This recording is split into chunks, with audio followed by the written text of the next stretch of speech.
Je m'appelle Kibo, je suis un jeune rêveur. J'ai pour ambition de découvrir notre monde. Un jour je partirai à l'aventure en quête du pouvoir que l'on surnomme la source. Open your mind.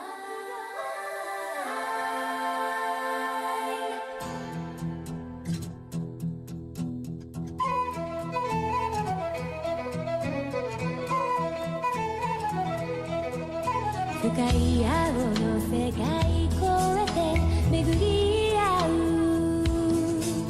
風が通り抜けてく舞い降りた真っ白い羽ふわり揺れて星になくかけがえないあなたを包みたい愛する人守る力両手に持ってるはず心を開いて願いを風に乗せて遠く見えない羽がある自由な場所に行けるそう誰でも空が青い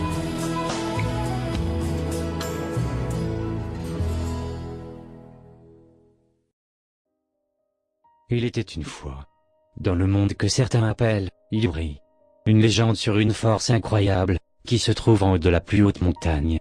Ce pouvoir permettrait, paraît-il, d'accomplir tous nos souhaits les plus fous.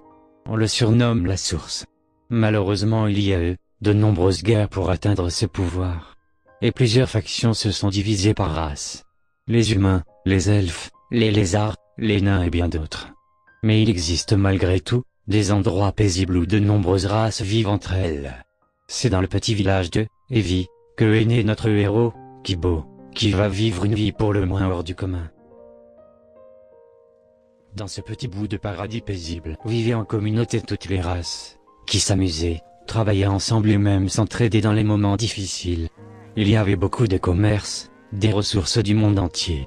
Malheureusement tout n'était pas si beau. Il y avait parfois des attaques de bandits qui ne respectaient pas cette vision du monde. Mais les habitants relevaient toujours la tête pour brandir la plus belle des armes, leur sourire. Ce village était exclu par les grandes nations, qui le considéraient de impur, à cause de sa vision de partage envers toutes les races. Dans ce village il y a un couple d'humains, qui vivent paisiblement dans une humble demeure. Il y a cet homme colérique mais mystérieux, personne ne savait grand-chose sur lui. Sa femme en revanche était merveilleuse. À cette époque elle était enceinte d'un petit garçon, elle avait toujours les bons mots pour aider les autres habitants du village. Tous les jours elle aidait les autres, parfois ça mettait sa vie en danger à force de s'épuiser. Et puis un jour l'enfant est né, en pleine nuit, une nuit pas comme les autres.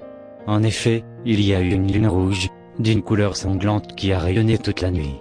La mère a choisi ce nom, Kibo, qui signifie espoir, elle voulait sûrement que son fils devienne un héros et qu'il ne sombre pas du mauvais côté.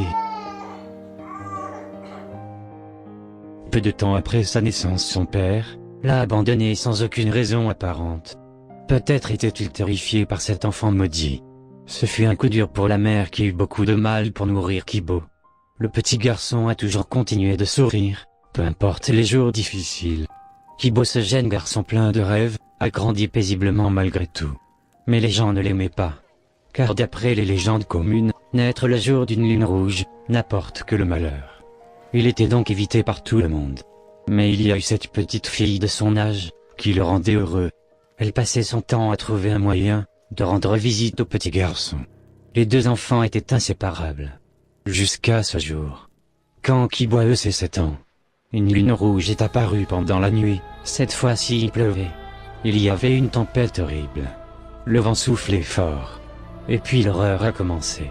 La pluie était une pluie de sang, qui a permis d'ouvrir une brèche vers les enfers de ce monde. Des démons sont sortis pour envahir et détruire le village. Il y avait des cris, des pleurs, la panique de la population. Kibo a essayé de fuir, de sa maison avec sa mère, vers la forêt la plus proche. Malheureusement il était suivi, par des démons. Les démons ont sauvagement tué sa mère devant lui. C'était la fin, cet enfant plein d'espoir qui rêvait d'un monde uni, où tous les peuples vivraient ensemble, a vu sous ses yeux la fin de ses rêves. Il allait prononcer ces derniers mots. Quand soudain, sortie de nulle part, une vieille femme prit la violente attaque qui était destinée à Kibo. Elle utilisa une magie incroyablement puissante, qui a permis au démon d'être détruit instantanément. Cependant la vieille dame était gravement blessée, et même malade, elle avait des plaques jaunes sur la peau. Elle n'avait plus longtemps à vivre. Kibo, souffrant de douleur morale, essayait de crier à l'aide, jusqu'au moment où la vieille dame prit Kibo par la joue, et lui dit avec un dernier sourire. Sois heureux. Tu m'as offert une éternité, dans un nombre de jours limité, et j'en suis heureuse. Ouvre ton esprit, et vis ton rêve. J'espère te revoir de l'autre côté, quand tu auras accompli ta destinée. Tes souffrances d'hier deviendront ta force de demain. Je serai à tes côtés pour toujours. Après ces quelques mots magnifiques, mais incompréhensibles par Kibo, la vieille femme eut un dernier sourire, et une légère larme. C'est alors qu'un vieux monsieur s'approcha de Kibo, pour le rattraper, alors que ce pauvre garçon tomba dans les pommes, dû au traumatisme de ce qu'il venait de vivre. Kibo avait perdu l'esprit, il était ailleurs. Il était perdu, alors que le vieil homme tenta de le raisonner. Ce pauvre garçon se sentit partir. Et à travers ses yeux une lumière très forte vit le jour, il était le seul à la voir. Quand tout à coup, tout disparut autour de Kibo. Il était partout et nulle part à la fois. Quelque chose de très fort l'appelait, en ouvrant les yeux Kibo n'en revenait pas. Autour de lui une magie pure, un monde où vivent les créatures magiques des légendes. Et le plus incroyable, c'étaient les deux personnes devant lui. Il y avait la mère de Kibo en larmes, et un jeune homme, avec un grand sourire.